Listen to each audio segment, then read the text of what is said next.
Just 2 years ago, if you told people that this $800 Chinese streamer was going to shake up the high-end audio market, most people would have rolled their eyes. Not even debate it, just roll their eyes. Yet, here we are. Brands that rarely put any emphasis on their UI or the user interface experience started to talk more about it. Firmware updates that used to happen once and forever started to become more frequent and faster. And what's interesting is that some people still think this is all about price.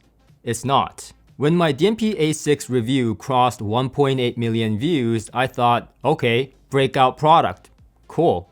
Then I went to the factory, and that's when I realized this might be something else. When you hear Chinese brand, you might imagine maybe sweatshops, cutting corners, smaller operation, boutique operation.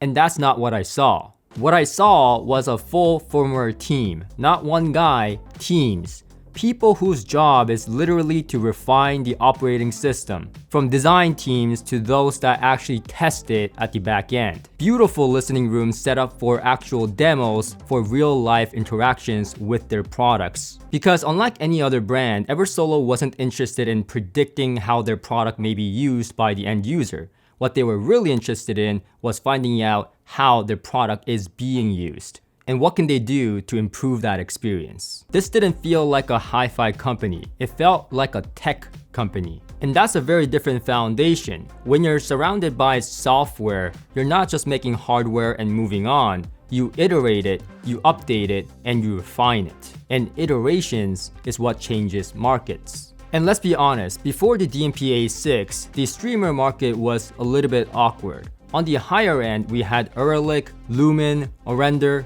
great stuff. But $3,000 to $8,000 price points. Below that, we had functional streamers, small screens or no screen at all, nothing offensive, but nothing exciting either. There wasn't really a middle that was polished, refined, and modern.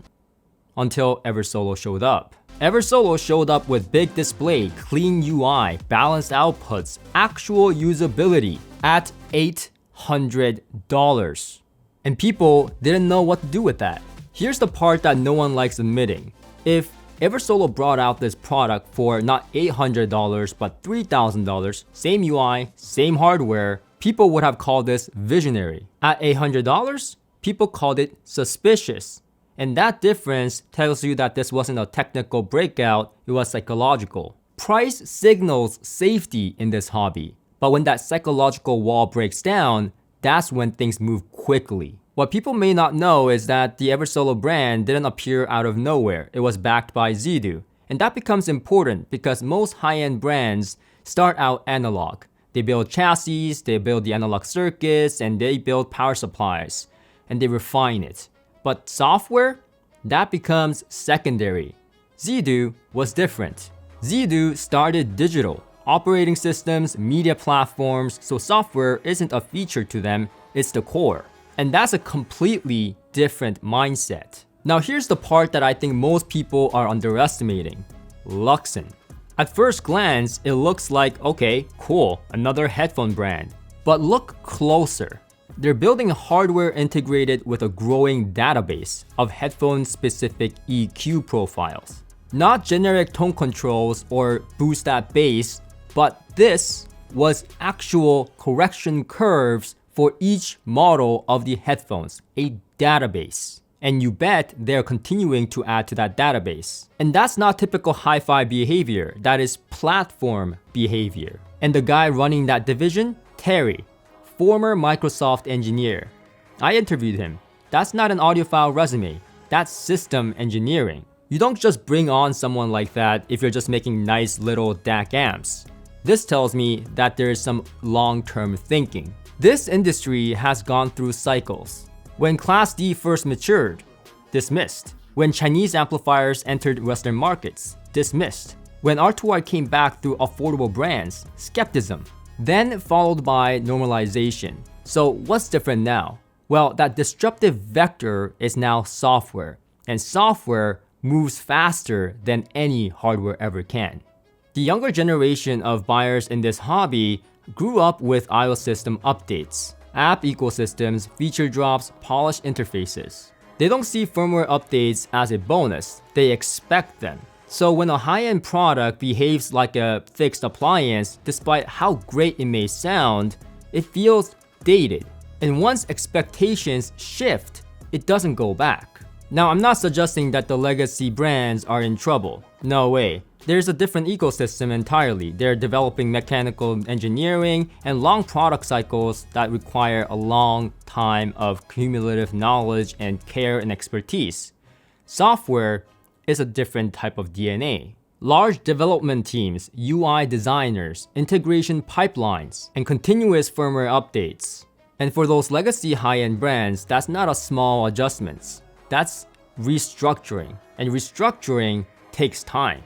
Meanwhile, digital native companies keep moving, and that speed compounds. The question we have to ask is that if they're building headphone-specific EQ database today, what's next? I mean, these things can now automatically detect headphone impedances as well. So what's to say in the future that when you plug in your headphone, it automatically detects your headphone without you having to do anything in the menu system to select your headphones? Maybe in the near future, we may have cloud-based apps or softwares where we can upload as a community all these profiles of each of the headphones that we have, creating this massive community database. The point I'm really trying to make here is that when your product, your hardware becomes software extendable, then the lifespan of that product changes. And that's a subtle but a very powerful shift, because high-end audio traditionally meant buying it and staying the same for 10 years. Now,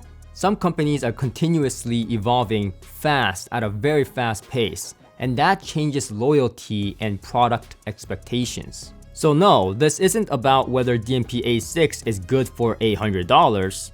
No, that's the wrong question to ask. The real question to ask is this just a successful $800 product, or is this a early phase of a structural change in the market? Because if Luxon is any indication, this isn't random, it's coordinated. And if that's true, then we might be earlier in this whole shift that's happening than most people think. So those are my thoughts about the Eversolo brand after reviewing many of their products and actually going to their factory last year to see what may have been behind their success almost that felt like overnight.